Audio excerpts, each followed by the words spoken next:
Showing up is our power. Story is our way home. Truth is our song.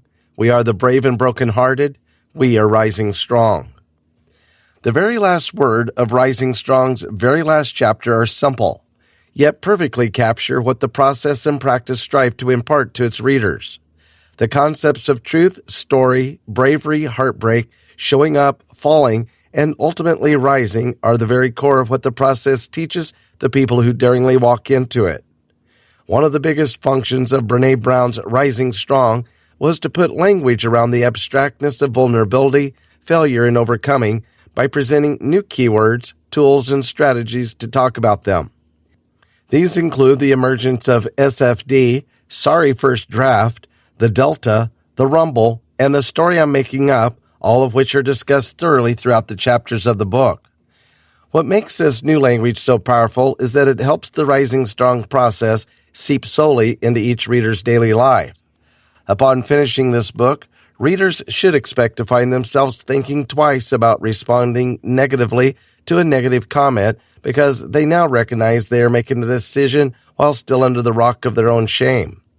Readers might find themselves initiating a conversation with a trusted friend, family member, or romantic partner to suggest that they talk about what is okay and what is not okay on each one's part, now seeing the value of establishing boundaries in maintaining compassionate relationships.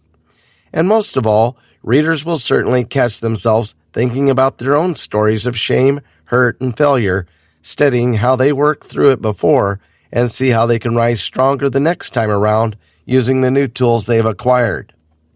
At the end of the day, it is not new language tools, strategies, or reflective questions that enable readers to practice rising strong during both the darkest face-down moments and the most seemingly mundane quarrels.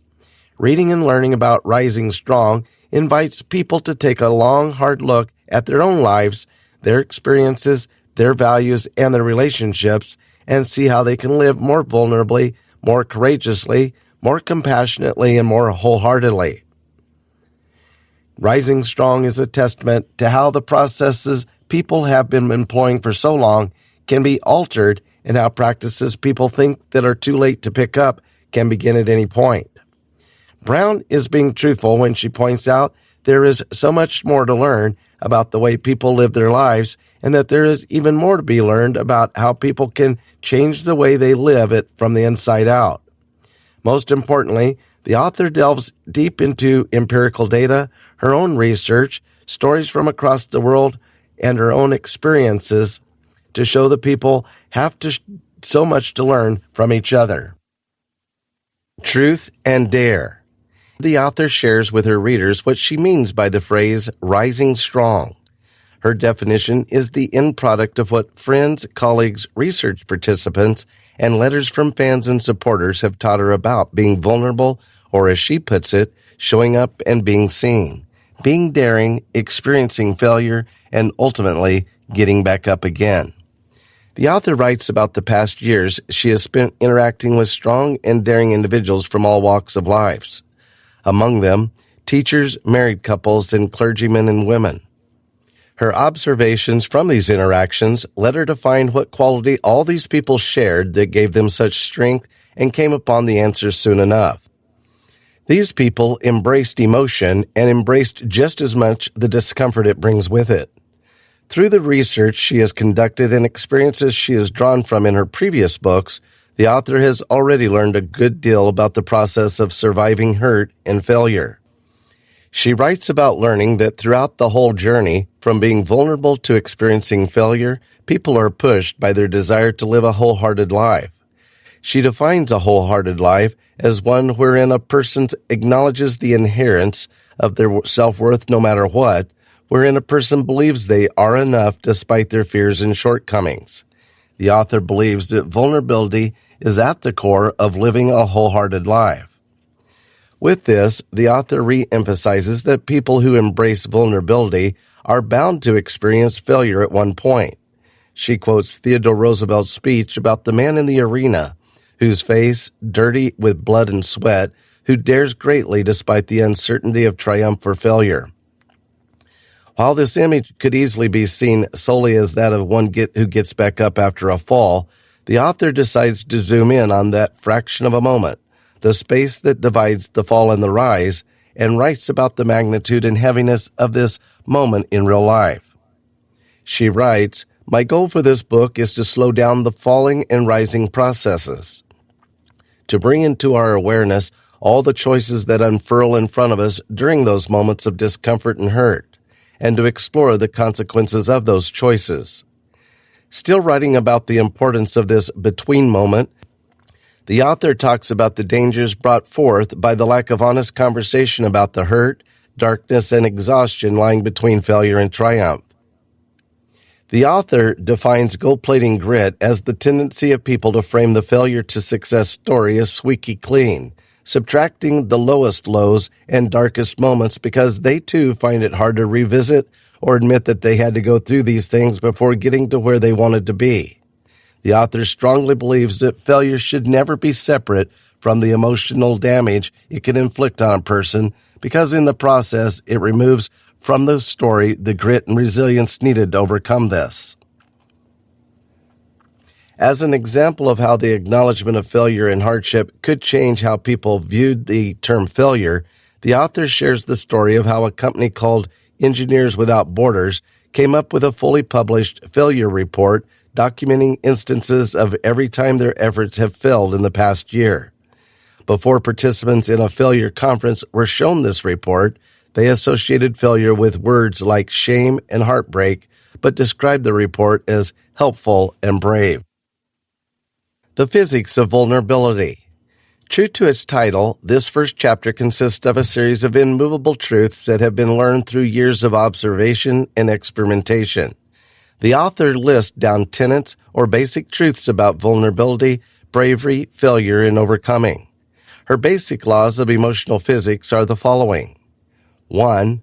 If we are brave enough often enough, we will fall. This is the physics of vulnerability. Under this rule, the author writes about how a commitment to vulnerability is also a commitment to failing. 2. Once we fall in the service of being brave, we can never go back. Here, the author writes that courage brings with it an irreversible emotional transformation. One who brings themselves into the arena, as the author puts it, will not be able to return to who they were before they walked in. In addition to this, the decision to be brave also gives a person a new level of awareness. 3. This journey belongs to no one but you. However, no one successfully goes it alone. Speaking for itself, the author writes this truth because the journey of rising after falling can begin to feel lonely because it is inherently solitary. 4. We're wired for story.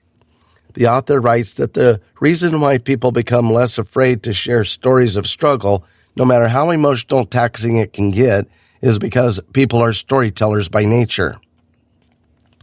5. Creativity embeds knowledge so that it can become practice. We move what we're learning from our heads to our hearts through our hands.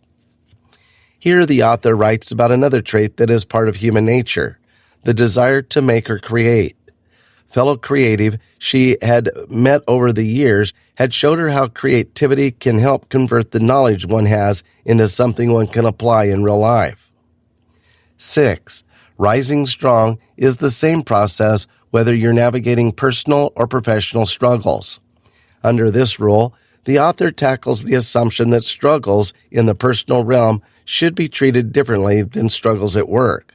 She writes that a person failing in a work setting undergoes resentment, grief, and forgiveness all the same.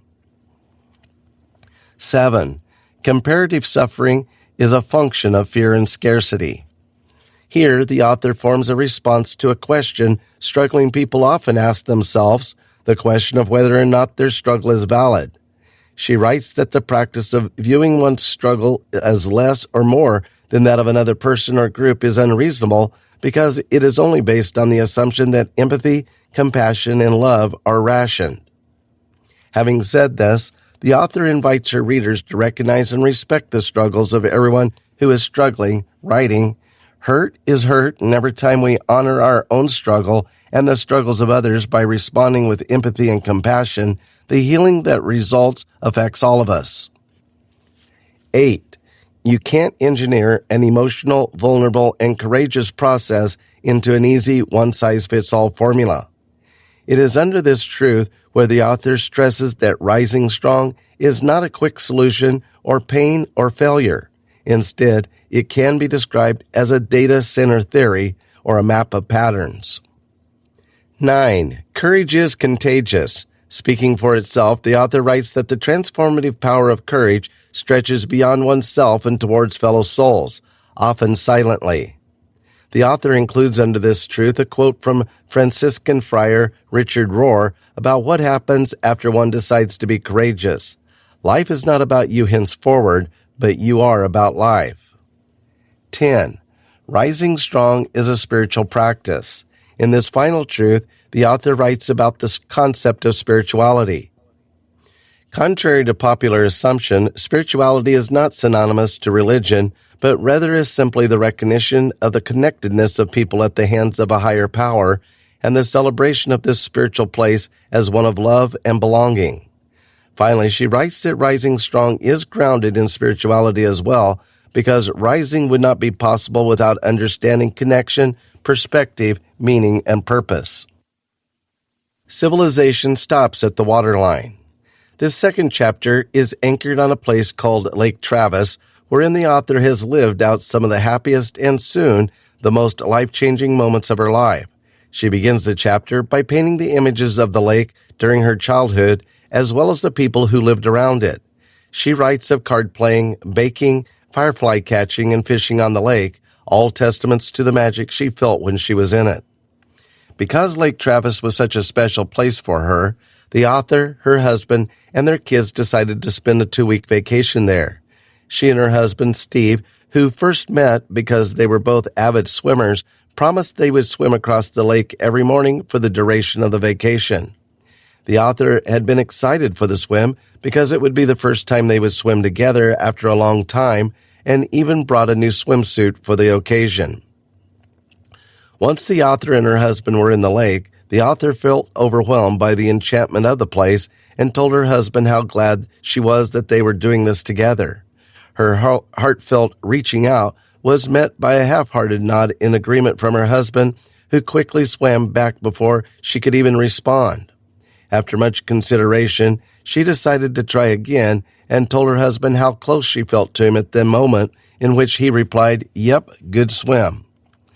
Angry, the author insisted that she and her husband stay in the water to talk. She confronted him about how he has been blowing off all of her attempts at connecting with him, but he just stared. Drawing from the tools she uses and talks about in her research, she decides to use the phrase, "the story I'm making up," to tell Steve that she felt his dodging was because of how she didn't look as good in a Speedo as she did when they first met. It is at this point, when the author starts to show vulnerability, that her husband finally does the same. He reveals to her that he had been on the brink of a panic attack throughout the swim because of a dream he had the previous night about not being able to save his children when they were drowning in the lake. Even after he told her the story, Steve was still agitated about showing vulnerability. He accused the author of only wanting to see her husband as the tough guy who could come through when necessary. She writes that in the research she has done, she has found this to be true among married women. But in that moment, the author made it a point to reassure him that she was grateful for him and their relationship. The morning ended with Steve reassuring her that she still rocked a Speedo. From then on, the author considered this moment in the lake a turning point in her and her husband's relationship. It was during that moment on the lake that the two of them realized they needed to be vulnerable to each other in order to move out of their personal shame stories and make more room for love and understanding. But despite how strongly they were able to resolve the issue at the lake, the author shares that their next few fights never ended quite as well. She dedicates the rest of the chapter to figuring out why. She then begins to write about her experience with telling the Lake Travis story to the people at Pixar Animation Studios. She had gotten herself into that room because she and Pixar president Ed Cantmull were both fascinated by each other's work, and Ed invited her to spend a day at Pixar. Her conversations with the people at Pixar revolved around the vulnerability, pain, and discomfort that was a part of the unwavering creative process. The author writes about the different meanings day 2 can take up. She writes that day 2 is simply code for any middle space in a particular process, wherein, as she puts it, you're too far in to turn around and not close enough to the end to see the light. This concept comes out as different terms or names across the fields. It can be known as the point of no return in airline pilot terms, or as the storm rage in the form, storm, norm, perform group model. In Pixar, day 2 also takes the name of the second act in a story where animators often struggle with keeping character and narrative consistent. Aside from this realization, the author's day at Pixar also drew her interest toward the art and science behind storytelling. She asked a friend who worked as a producer in Pixar to help her better understand the 3-part story that Pixar uses to build the spine of their films.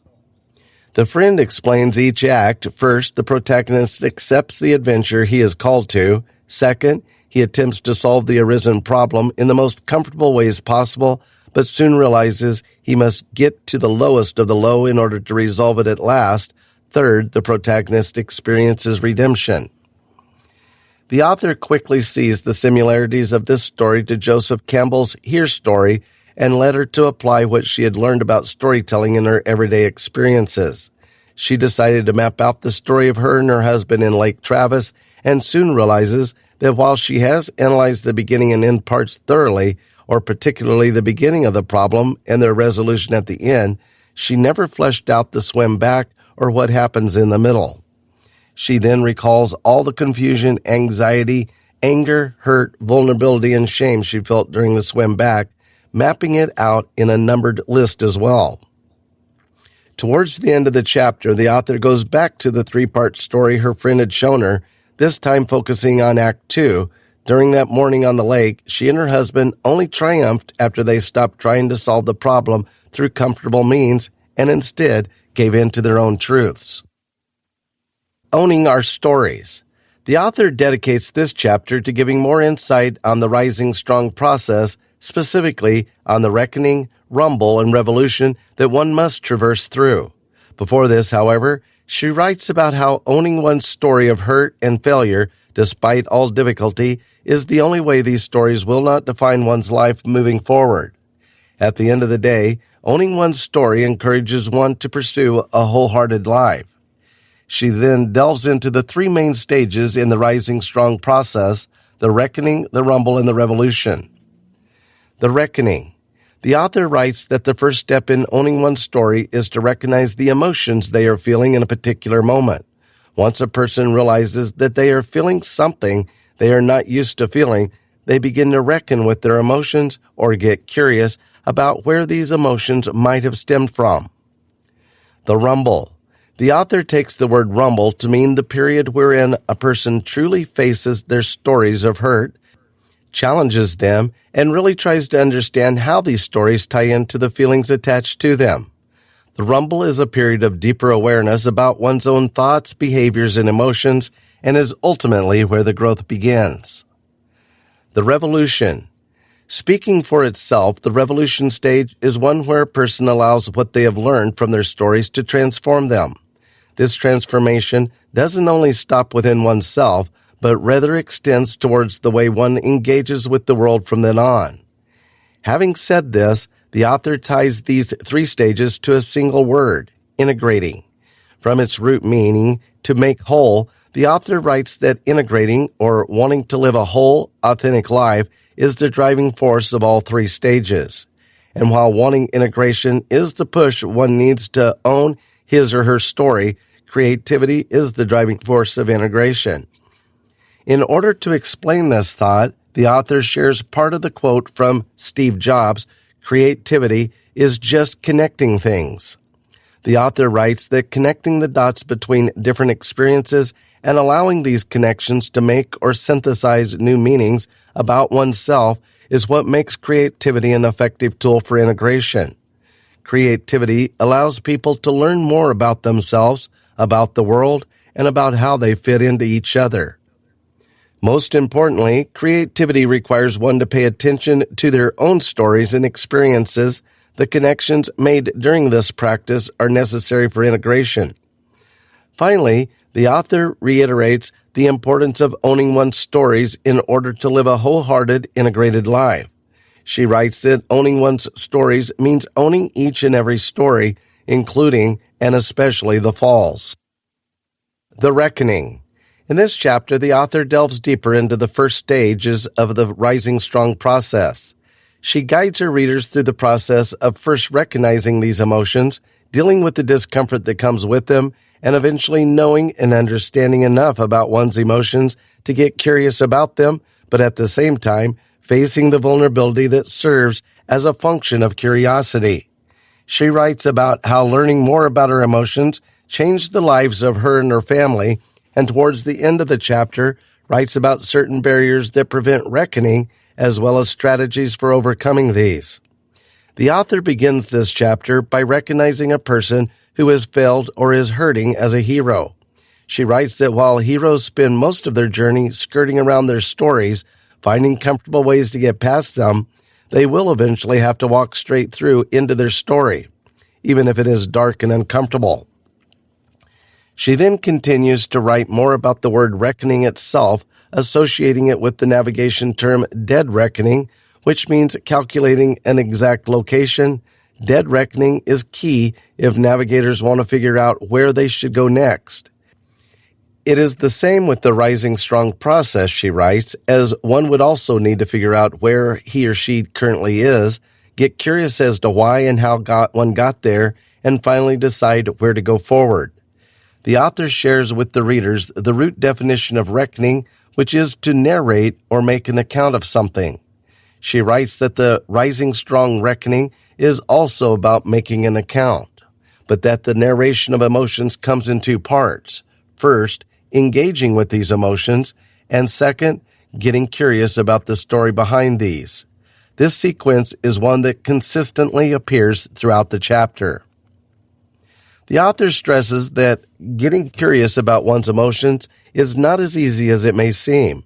She writes that people tend to steamroll over their emotions and not leave much room for curiosity, which is evident in the way people either shut down their emotions by making immediate conclusions about what caused it, i.e., my boss is an idiot, this company is a joke, or disengage by drowning out the emotions, i.e., drinking. The danger of steamrolling, the author warns, is that shutting own or disengaging from one's story takes the story out of one's own hand and proceeds to define one's life from then on. It leaves no room for a person to write his or her own ending. Having shared with the readers what she has learned thus far about engagement and curiosity, the author proceeds to write about how both nature and nurture, or one's intrinsic traits and the way one has been brought up, have taught people the exact opposite of reckoning. It is here that she begins to write about the discomfort and vulnerability that people face once they engage and become curious about their emotions. She writes that instead of reckoning, human instinct is to run from feelings, and in addition, people have only ever been taught by society how to dispose of emotions as quickly as possible. However, she points out an irony in that while people go to great lengths to detach themselves from their emotions and transfer it onto others, there is also a human tendency to crave for deeper emotional connection and rich emotional lives. This is why, according to psychotherapist Miriam Greenspan, who the author references in this chapter, people enjoy watching emotion-stimulating shows like Fear Factor to fulfill the emotional need, although these emotions do not really help in the long run. Curiosity, on the other hand, is something the author writes is a large part of human nature, but is something people that learn to suppress in order to prevent vulnerability and eventually hurt. Despite this, the author stresses that there is an incredibly strong relationship between curiosity and wholeheartedness, since people's lives are enriched through constantly asking questions and acquiring new knowledge. Curiosity about one's own experiences are especially important, because this enables one to discover that the life he or she has been leading has been wholehearted all along. The author writes about how being curious about her past of working odd jobs or the period before finding her life passion, which she has long thought was a waste of time, led her to realize the value of that part of her life. Just like in owning one's story, the author writes that curiosity also takes a great deal of bravery. Wanting to know more or look further requires bravery because it runs the risk of discovering things that may make one uncomfortable. Here, the author continues to shed light on what it really means to be curious. The author points out, with help from research, that a person can only begin to be curious when he or she has been primed with basic knowledge on what they intend to be curious about. It is this priming that lights a person's desire to look further. The author writes about her own experience in a family with a dry well of emotion, or a family who did not acknowledge the value of addressing emotions. She writes that her emotional education only began when her mother began to see a therapist. She shares how finally being open about their emotions to each other helped her family beyond what she ever imagined. She writes, "I learned enough about emotion to get and stay curious. And if you question the ability of a single spark to start a revolution, think about this. Had my mother denied her emotions and disengaged from her hurt, I seriously doubt this book would ever exist." After more thoroughly analyzing the components of reckoning, the author then turns to the common barriers that prevents one from reckoning with emotion. Chandeliering. The author writes that chandeliering, or what her husband first described to her as an injury that hurts so much to the touch that people jump as high as the chandelier, is a barrier or reckoning because it is the type of emotional suppression that leads to an intense emotional blowout after being triggered by something as small as a light tap. Bouncing hurt. The author defines bouncing hurt as the tendency of one's ego to fight off or bounce feelings because having feelings is something people associate with weakness. When one recognizes even the slightest semblance of an emotional reaction, one is quick to pretend not to care if it means not having to admit that one is hurt. Numbing hurt. This, on the other hand, is a barrier the author associates with taking the edge off the thorns that are emotions by engaging in activities that provide a quick fix, such as alcohol, food, or sex. However, no matter how good it feels to be numb, quick fixes will always just be quick fixes. Stockpiling hurt. The author writes that stockpiling hurt happens the same way chandeliering does, by packing in stories of hurt higher and higher, but the effects of stockpiling do not burst out and instead seep out slowly, affecting every aspect of one's life. Hurt and fear of high centering.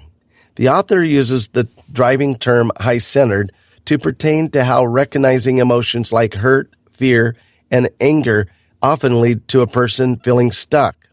But the same way one would only need an efficient plan to get a car out of being high-centered on emotion can also be the key to a freedom. Having listed down a few of the common barriers that block the ability to reckon with emotions, the author then shares a few strategies to combat these barriers, dividing them into two main sections: the use of permission slips and paying attention. The author offers a helpful tip for reckoning with emotions by introducing permission slips. She writes that permission slips are pieces of papers wherein one can get themselves permission to feel something on a particular day or instance. As an example, the author shares that she wrote her first permission slip when she met Oprah Winfrey, giving herself permission to be excited and have fun. She writes that this is especially important for people who grew up in families that did not give them permission to feel, writing, "You might be the first person in your life to grant yourself the permission you need to experience emotion." Under paying attention, she writes about the importance of breathing and how breathing techniques go hand in hand with mindfulness. She writes that people with various professional sectors, from yoga teachers to first responders, have all helped her understand proper breathing. She then writes about how breathing is an important part of practicing mindfulness. Mindfulness is defined as the practice of being constantly aware of and attentive to one's present thoughts without judgment of these feelings and without worrying about the past or the future. At the end of the chapter, the author addresses what she feels the reader might be concerned about after reading the chapter on reckoning. To put perspective on how overwhelming and rising process seems to be, the author shares a scene between Luke and Yoda in Star Wars The Empire Strikes Back. Luke is hesitant to walk into a dark cave due to the uncertainty of what lies ahead. When he asked Yoda what was inside the cave, Yoda responded with, "Only what you take with you." The author relates this to walking into one's own story of hurt because the only thing that lies ahead is one's own face. Despite this, she writes, walking into the cave with the desire to own one's own story and write one's own ending, one brings light to the darkness. The rumble.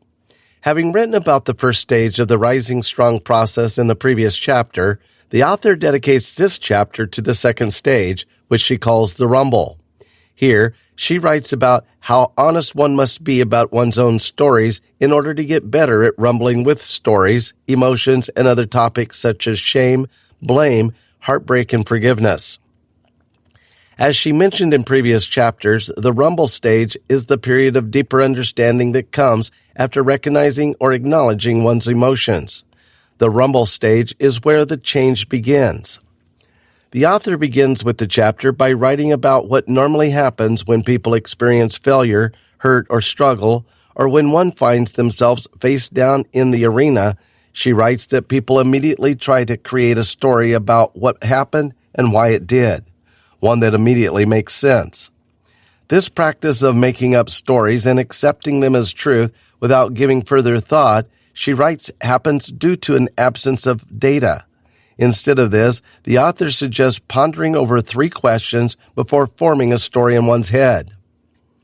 1. What more do I need to learn and understand about the situation? 2. What more do I need to learn and understand about the other people in the story? 3.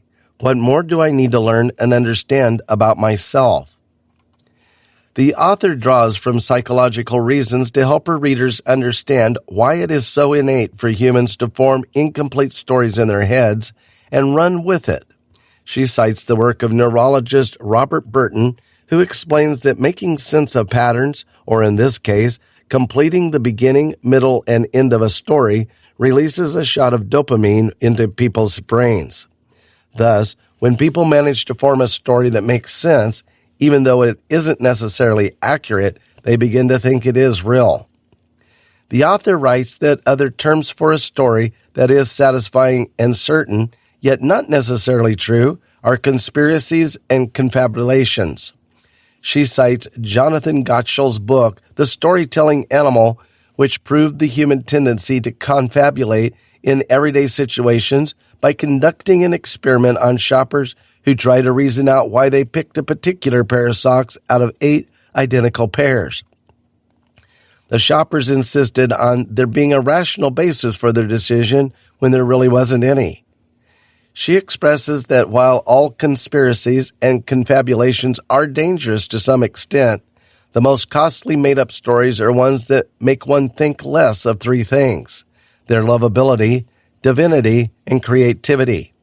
She explains that people who have experienced heartbreaks often make up stories about being unlovable.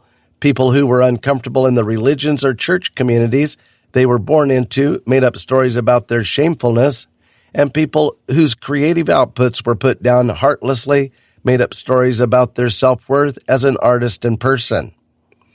The author draws from Gottschall's research once more to stress the importance of finding the hidden stories one makes up and shucking them out into the open.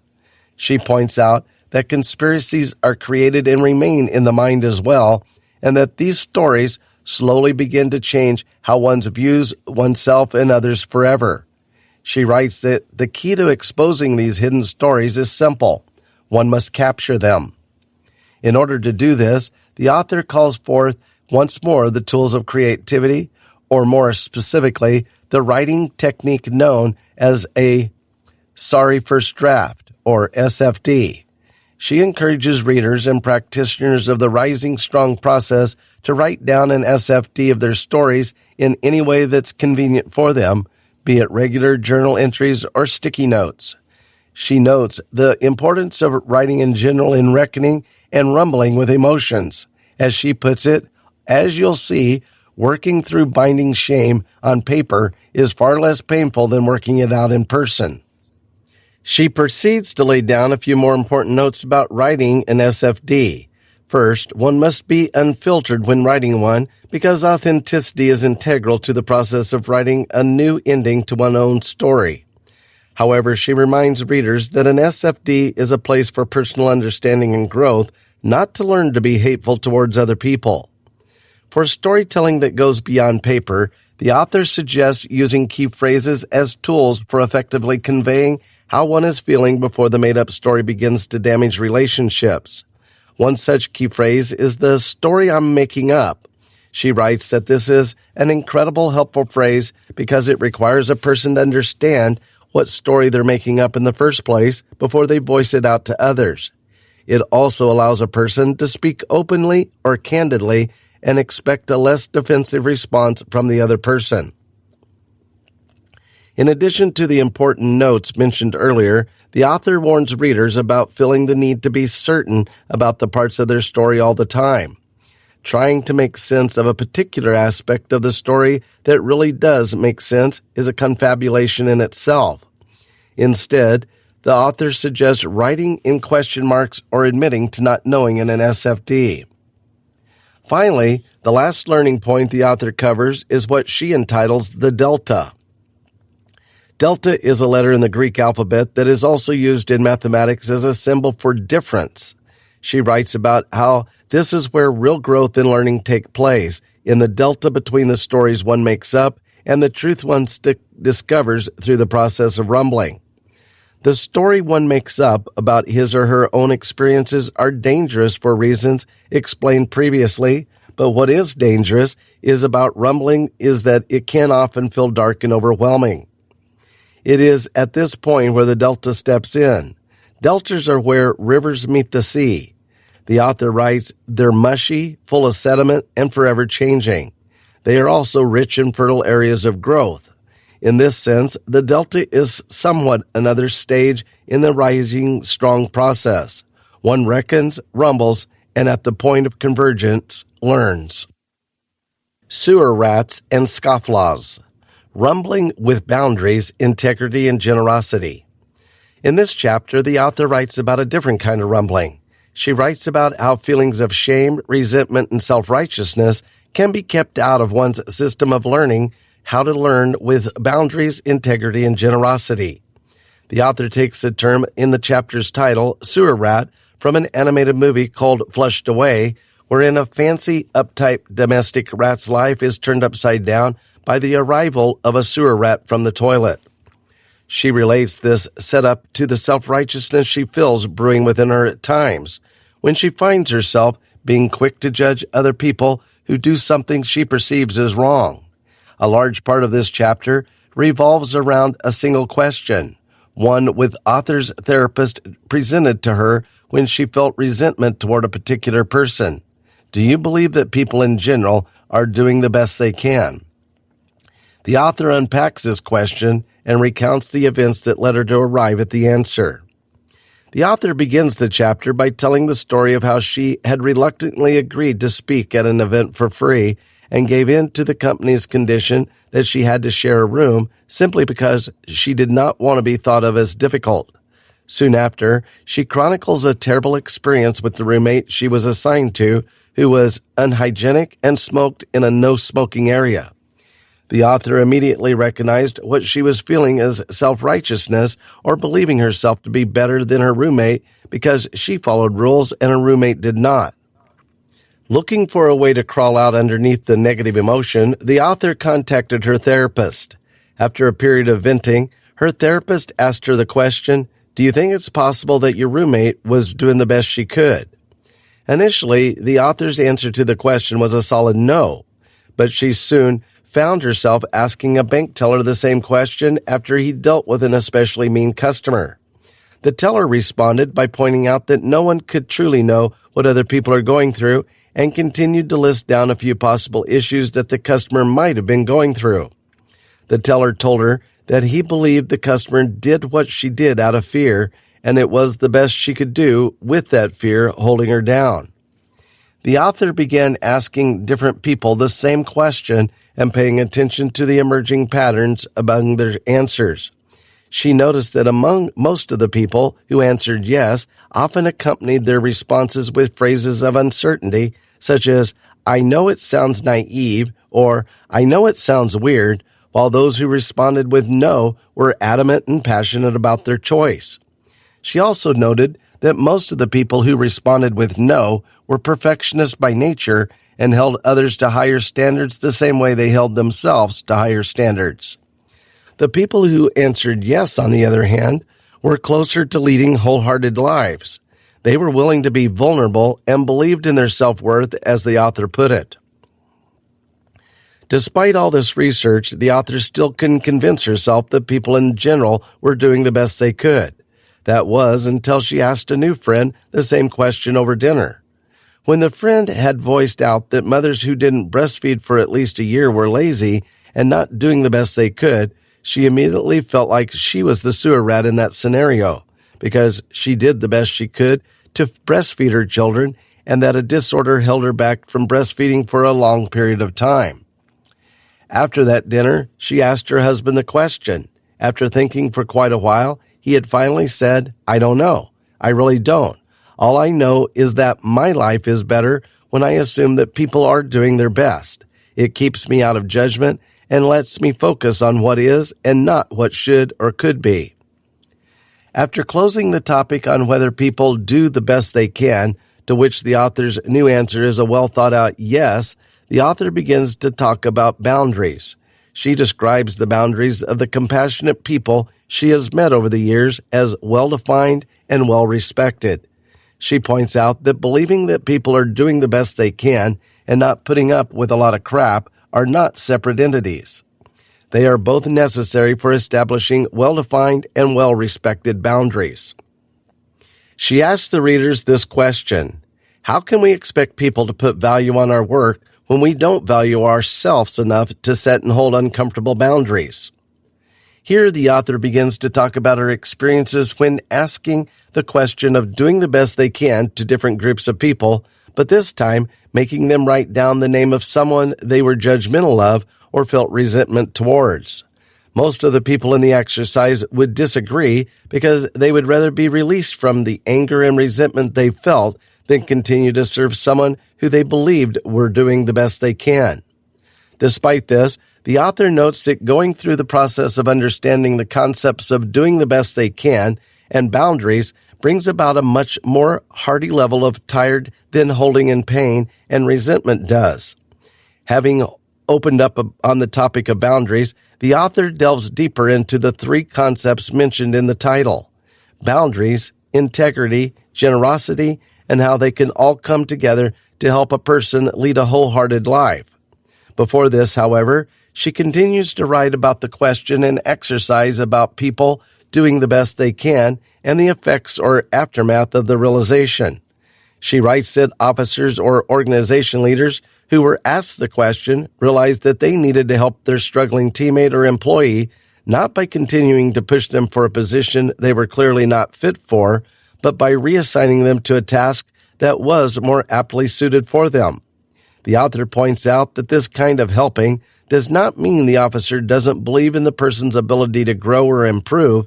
This kind of helping is a way to respect someone for who they are, to believe someone is doing the best they can, and still hold them accountable for the work that they are putting in. It is here that the author introduces the idea of living big, or living with boundaries, integrity, and generosity. First, she presents a question posed to her by one of her mentors. What is the most generous assumption you can make about this person's intentions or what this person said? Through applying this question in her daily life, the author soon realized that making generous assumptions about people could give these people a free pass on being mean or manipulative. Thus, generosity must coexist with establishing boundaries. She presents the question, what boundaries do I need to put in place so I can work from a place of integrity and extend the most generous interpretations of the intentions, words, and actions of others? She then presents an effective yet simple tool in establishing boundaries while standing one's ground and at the same time making generous assumptions about the intentions of others. The tool comes in the form of a what is and is not okay list. From its very name, the list is one that establishes what a person deems acceptable and unacceptable. She writes that living big through the use of tools such as this has been especially helpful in her parenting. She recalls including the topic of establishing boundaries during conversations with her children about other kids treating them badly, because it is one thing to make generous assumptions about why someone hurt you, and it is another thing to allow them to keep hurting you. At the end of the chapter, the author returns to what she has learned about self-righteousness and self-respect. When looking back at the time she was feeling self-righteous during and after the event that she reluctantly agreed to speak at, she realized she had to hold herself accountable for not establishing boundaries. She writes, I now recognize that people learn how to treat us based on how they see us treating ourselves. If I don't put value on my work or my time, neither will the person I am helping. The brave and brokenhearted, rumbling with expectations, disappointment, resentment, heartbreak, connection, grief, forgiveness, compassion, and empathy. In this chapter, the author shares the story of a woman named Claudia who reached out to the author about how she was employing the Rising Strong process to work through her family struggles. She then relates this story to succeeding explorations on what it means to rumble with the concepts listed in the title. The author presents clear and holistic definitions of all these concepts to provide a better understanding of how one can arrive at new realizations and delta learnings in their own stories. The author first explains Claudia's family situation. Ever since high school, her youngest sister Amy had been an alcoholic. Claudia and her family had put Amy through different types of programs, but soon she was in her 30s and unable to keep a steady job. Amy and Claudia's parents gave Amy an apartment in the same town so she could live on her own and also support her financially, but she would fight with her parents often. Claudia always dreaded coming home for the holidays because when Amy was present but drunk, the dinner would always end in a fight, but if she wasn't there, her parents' sadness would hang over the room. Claudia expressed that she and her other sister, Anna, often felt overlooked by their parents because they were so concerned about Amy's well-being. During one holiday, Claudia attempted to turn things around by inviting both of her sisters out to get pizza. Amy hadn't come home for that holiday, so Claudia and Anna came to fetch her at the address Amy gave them. The two sisters would then find Amy inside a dirty, dilapidated store, obviously sick and hurting. While Anna became angry and left shortly after, Claudia stayed to talk to Amy. Although she tried very hard to be there for her sister, Claudia found herself wishing she could go back to her comfortable life as soon as possible. When Amy asked if she could move in with Claudia and her husband, she realized she wasn't willing to jeopardize her own life to help her sister, whose addiction had already jeopardized their family. Although the encounter with her sister was incredibly traumatizing, Claudia recognized her face-down moment during a fight that broke out on her train home the next morning. The fight shook her so much that she realized she couldn't run away from her family conflict. With this, the author begins to explore the different kinds of rumbling. She first writes about rumbling with disappointment, expectations, and resentment. On the topic of expectations, the author writes that most expectations are stealthy or go unnoticed until they become disappointments. In Claudia's case, she goes into family holidays expecting them to be normal family for once, and she gets disappointed because her expectations aren't met. Next, the author rumbles with love, belonging, and heartbreak. Before anything else, she attempts to make a distinction between heartbreak, failure, and disappointment. She writes that heartbreak isn't a more intense form of either failure or disappointment, as heartbreak takes root in something different altogether. The author includes a letter written to her by her mentor, Joe Reynolds, who is also an Episcopal priest. In the letter, he writes about how heartbreak is caused by the lost or perceived loss of love. The author notes that this loss does not have to be tangible or drastic, as one can be heartbroken when he or she loses something to a struggle like addiction. The author also presents a fresh definition of longing. While longing is commonly taken to mean wanting something, a more accurate definition for longing would be wanting to regain or return to something that had been lost. She uses the loss of her grandmother as an example for longing, sharing that she would drive by the exit to her grandmother's house and immediately long to spend another afternoon with her, even though she knows it isn't possible. Next, the author writes about her long-standing rumble with forgiveness. She writes that she had spent a long time looking for and testing a perfect definition for forgiveness, but only found it during a homily by the mentor she previously referenced, Joe Reynolds. In sharing an experience with counseling a married couple on the brink of divorce after the woman found out her husband was cheating, Joe had explained that in order for forgiveness to happen, something in their relationship needed to die, and they needed to grieve this loss until there could be room for forgiveness. The author ponders on this, writing that there is nothing more generous and loving than being in the darkest of places and still managing to finally forgive. Finally, the author writes about rumbling with compassion and empathy. In order to define compassion, she takes an excerpt from Buddhist nun Pema Chodron's book entitled The Places That Scare You. Here she writes, "Compassion is not a relationship between the healer and the wounded. It is a relationship between equals. Only when we know our own darkness well can we be present with the darkness of others. Compassion becomes real when we recognize our shared humanity." The author finds it helpful to distinguish between the definitions of compassion, empathy, and sympathy. She writes that compassion is a commitment to finding the shared humanity between oneself and others, especially in the place of suffering. Empathy, on the other hand, is being able to express one's understanding of an emotion another person is feeling and sharing. She notes that this does not necessarily mean one needs to feel exactly the same as the other. One only needs to be present in another's pain and be understanding from there. Sympathy, on the other hand, acts as a separator between the person sharing the pain and the person trying to understand it. Contrary to empathy, where the person becomes present in the pain, the author writes that feeling sympathy is choosing to watch from a safe distance. At the end of the chapter, the author shares a quote from C.S. Lewis about how vulnerability, or being courageous enough to open up one's heart, choosing to be compassionate, to connect, and to forgive are important in giving and receiving love. Speaking of a heart that is locked safely in a casket of selfishness, Lewis writes, "It will not be broken. It will become unbreakable, impenetrable, irredeemable. To love is to be vulnerable." Easy mark. Rumbling with need, connection, judgment, self-worth, privilege, and asking for help.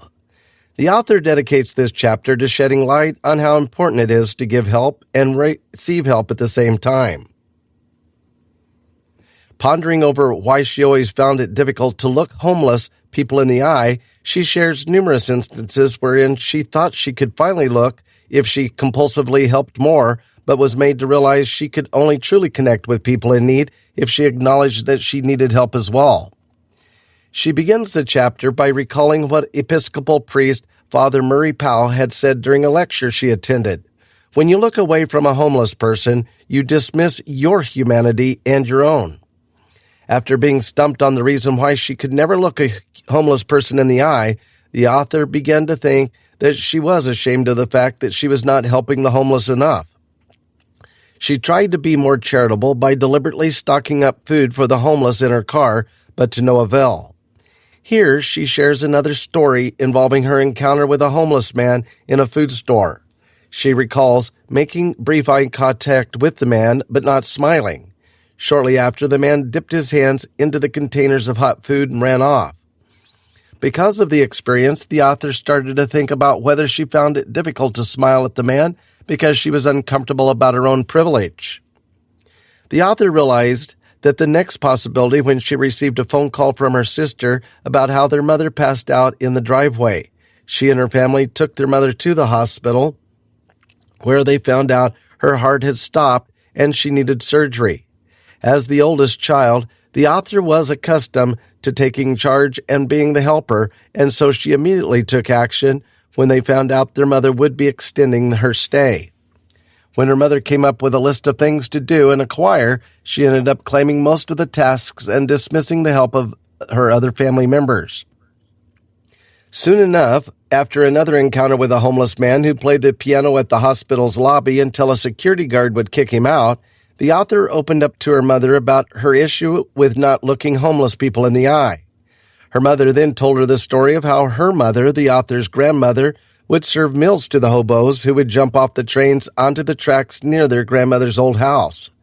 She told her about how the hobos had marked her grandmother's house, meaning they knew they could expect a meal from her. The author's mother explained that her grandmother was never afraid to extend help to those people because she wasn't afraid to ask for or receive help as well, having gone through bouts of poverty, domestic violence, and alcoholism herself.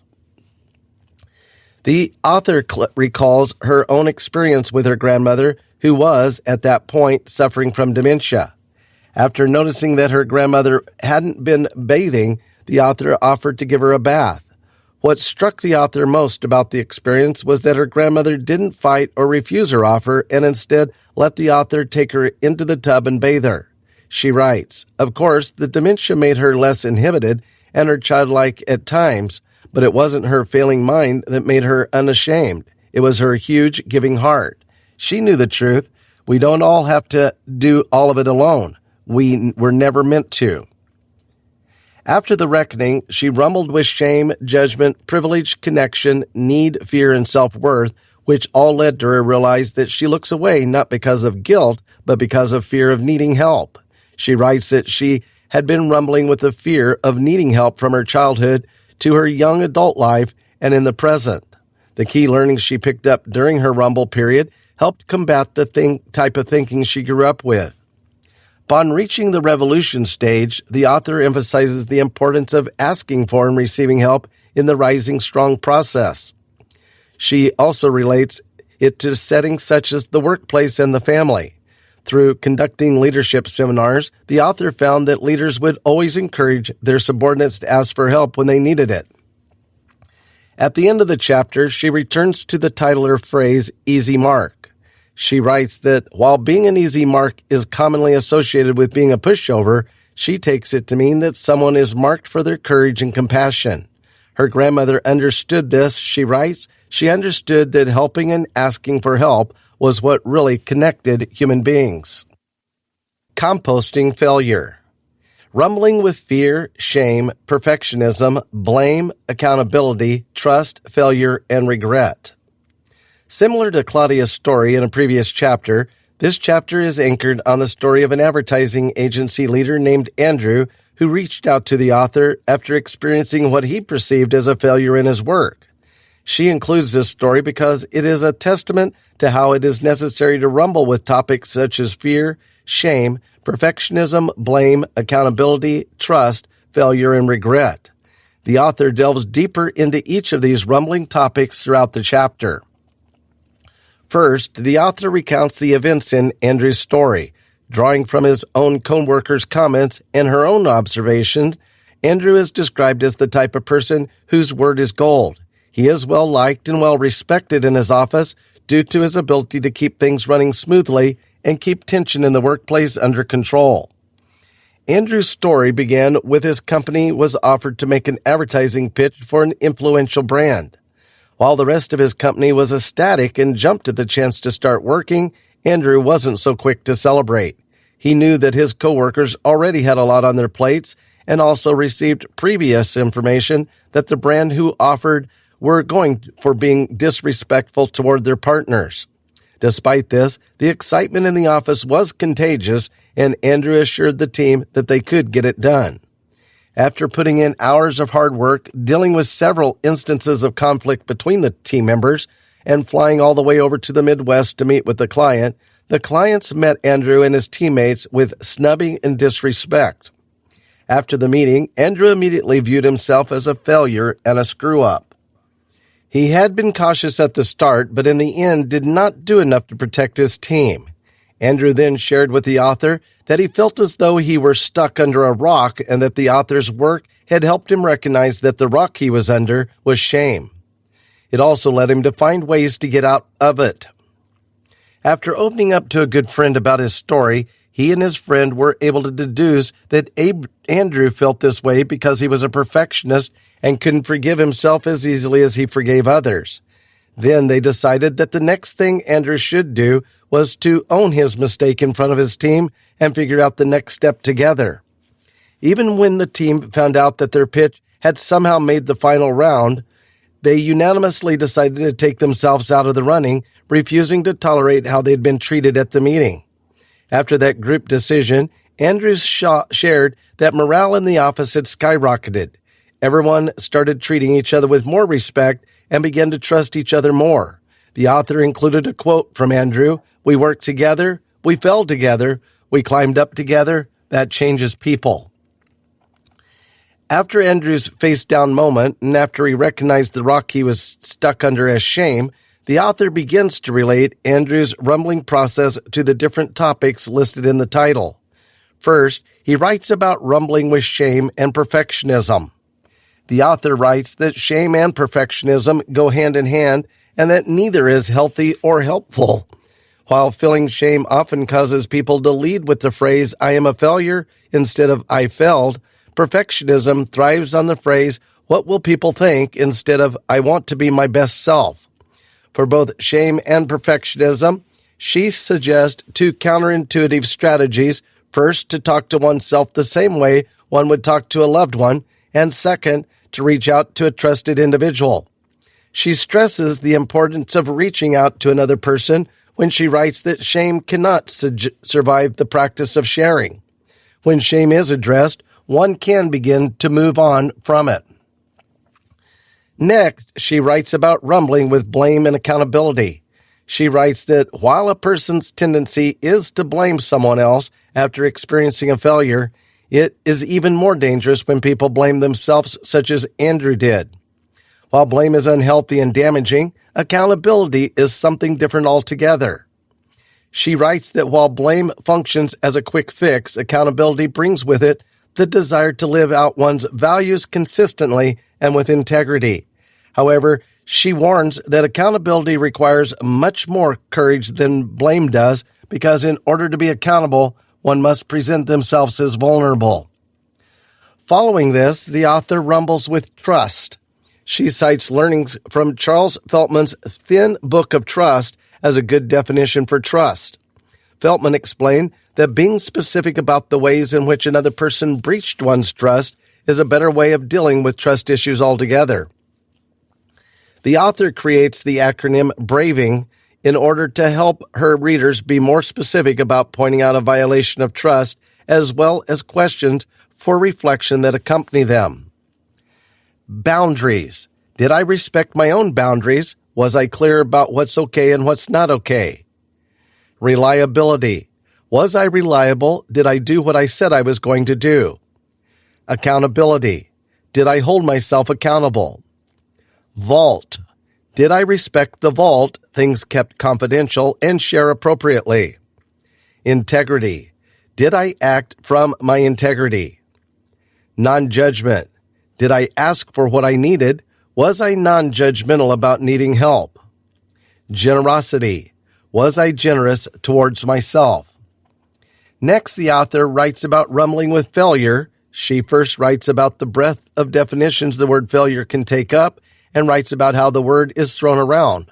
But the most unchanging definition of failure, she writes, is that it involves a loss of someone's personal power. For all these feelings, she writes, the answer is hope, another term that needs to be redefined. The author draws from the definition of researcher C.R. Schneider when she writes that hope is not an emotion, but rather a process that is learned. She writes, hope happens when we can set goals, have the tenacity and perseverance to pursue those goals, and believe in our own abilities to act. It is here that the author shares her own story of failure that took place during the early years of her career writer, or more specifically, when she wrote her very first book, entitled Hairy Toes and Sexy Rice, Women, Shame, and the Media. The author's first book title was one derived from two experiences.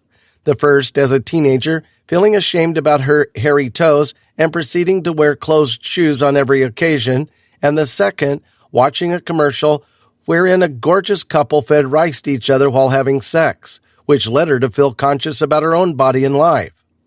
After a string of rejection letters from publishers that provided no feedback on her book, the author paid for an opportunity to have a 10-minute session with a well-known nonfiction book editor. The editor had told her that while he liked the essence of the book, he hated that it was framing shame as funny when it really wasn't. The author ended up taking the editor's advice and proceeded to remove most of the humorous parts of her book. After doing this, she decided to self-publish the book instead. One day, a colleague approached the author and expressed her desire to include her book in her academic syllabus. However, upon finding out the book was self-published, told her she couldn't have a vanity-published book in the syllabus. Things seemed to turn around for the author when the book became popular and she finally landed a publishing agent and a book deal. She recalls preparing extensively for book tours and interviews, but receiving no calls when the book was published. When she did receive a call from the publisher, it was to inform her, the author, that her book was being moved from the warehouse to the bargain bins, and eventually the unsold books would be turned back to pulp. When the author had reached the peak of failure, she picked up the hard work of rumbling with her story and came to the realization that she had to hold herself accountable as well. She looked back at the 2 comments or inputs she had received and subsequently followed and understood that she didn't get curious enough about her emotions to realize that she should just hold her ground instead and publish her book the way she wanted to. She parallels the realization to Andrew's situation. He had reasons to be cautious about the very start, but did not stand his ground. She writes that shame and perfectionism had gotten the best of her, and that one of her biggest regrets from the experience was betraying her own values. Taking key learnings away from these stories, the author writes that the fact that the people regret failures of kindness or moments in which they could have done something more or something better is the very reason regret is so important. Looking back on moments or stories filled with regret allows people to learn uncomfortable truths about themselves and come out better people. At the end of the chapter, the author returns to her title, Composting Failure. She writes that failure, when composted, has the ability to add vital nutrients to the soil and encourage growth. She includes a quote from a book by Sarah Lewis called The Rise, which explains how failure so easily transforms into learning, if one is willing and able to work through the process of rising strong. You gotta dance with them that brung you. Rumbling with shame, identity, criticism, and nostalgia. At the beginning of this chapter, the author revisits Andrew's use of a rock as a metaphor for shame, as well as his conscious decision to get out from under that rock, and shares the story that exemplifies what happens when one tries to make a decision while under the rock or while dwelling in that place of shame. She tells the story of falling face down after reading a mean-spirited email, rumbling with the shame she felt in the aftermath, and learning things about herself that allowed her to get out from under the rock, coming out a better and more wholehearted person. The author's story began during the luncheon of a fundraising event she gave a talk at. The author had been invited to spend lunch with a group of students to talk more about her work, and as she was in line at the buffet, a woman whom she calls Pamela in this book cuts the line in order to talk to her. Pamela introduced herself and informed the author that she worked for a chain of organizations as a scout whose job was to attend events such as the one they were in and see if the speaker was worth recommending to the organizations. She talks on and on to the author about how she hates her job and her company, believes she could speak reliably about mental health without credentials because of the large number of mental health presentations she has watched. She dreamt of being a speaker herself. She proceeded to sit with the author and the student she was supposed to have lunch with and go on with her ranting. The author noticed the anger and resentment in Pamela's voice, even though she tried to hide it. Pamela would soon resurface in the author's life in the form of an email. Pamela had written to the author to inform her that she was recommending the author to her bosses, but added a side note. Just a bit of friendly feedback. If you're going to position yourself as an expert and scholar in your area, I think it's important that you pronounce your colleagues' names correctly. When you quoted Pema Chodron, you said Pema Chodron. The correct pronunciation is Pema Chodron. It was upon reading this email that the author fell face down in the arena. The author recalls immediately feeling overcome with shame because the idea of not being good enough, as Pamela's side note had passive-aggressively implied, was one of her biggest triggers for shame. This shame quickly turned into rage as she began to craft a well-thought-out response that was equally or even more scathing.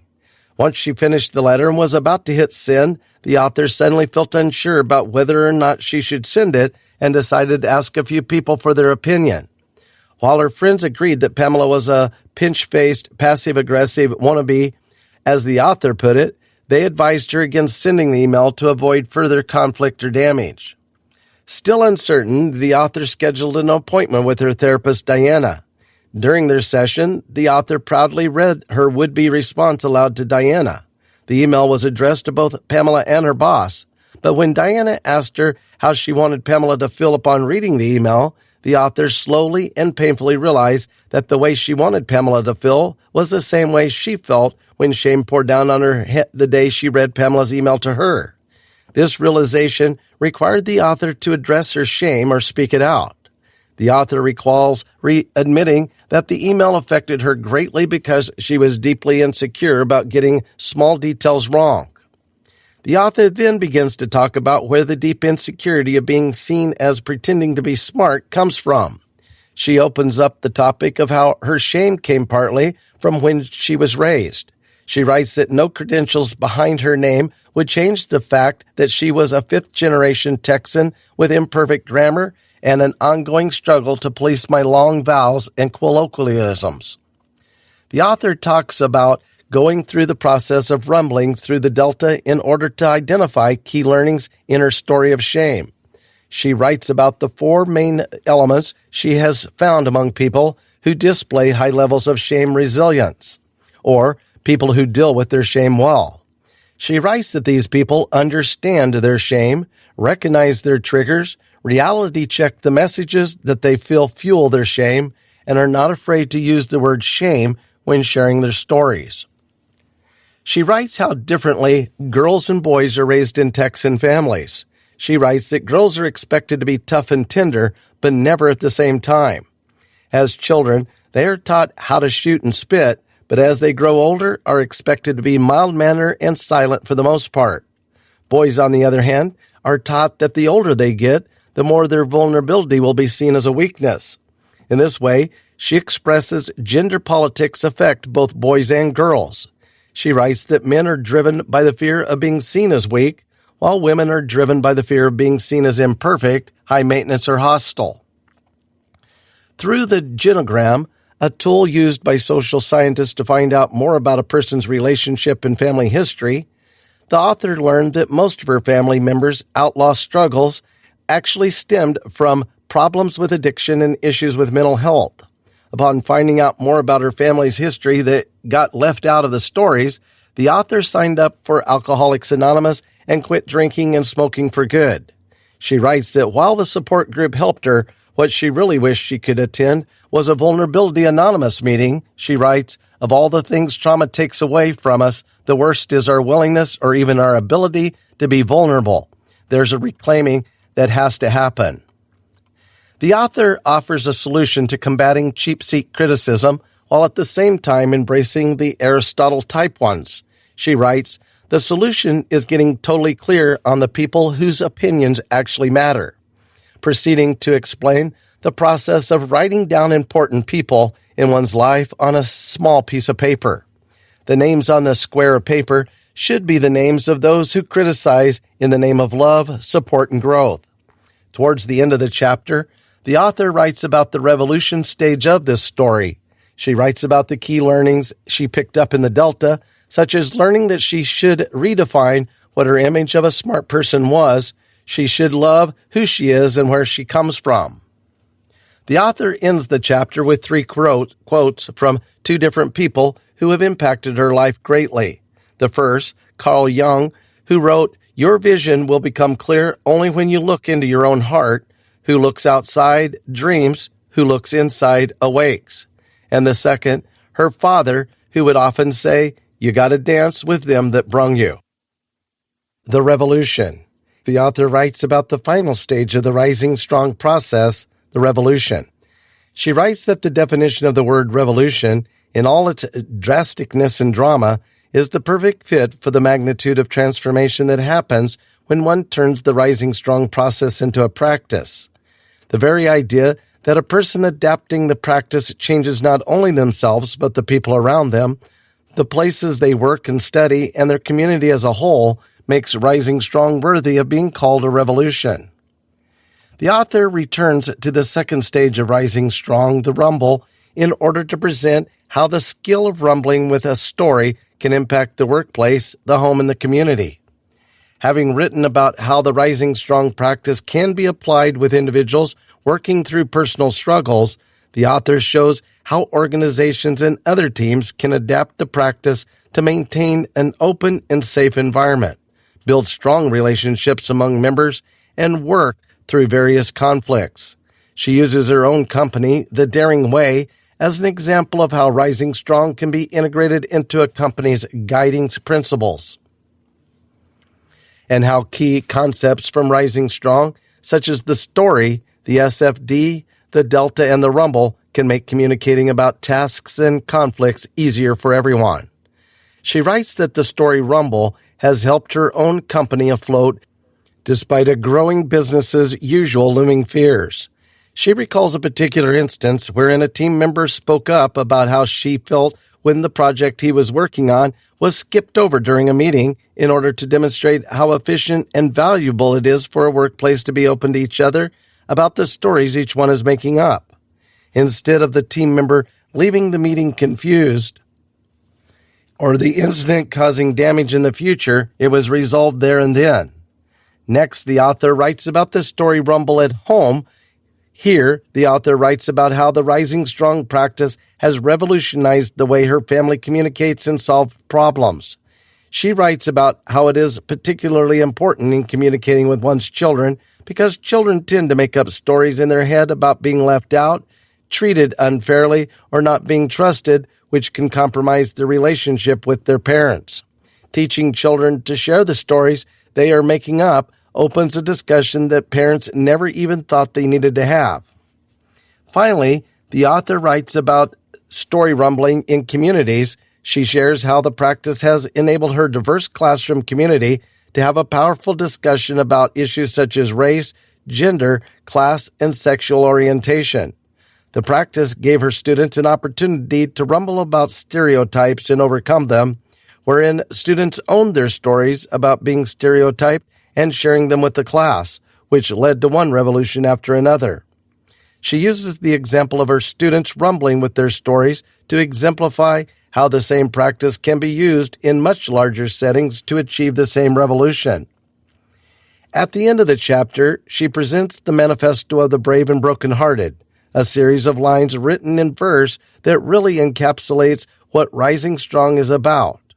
The very last words reads, "Showing up is our power, story is our way home, truth is our song, we are the brave and brokenhearted, we are rising strong."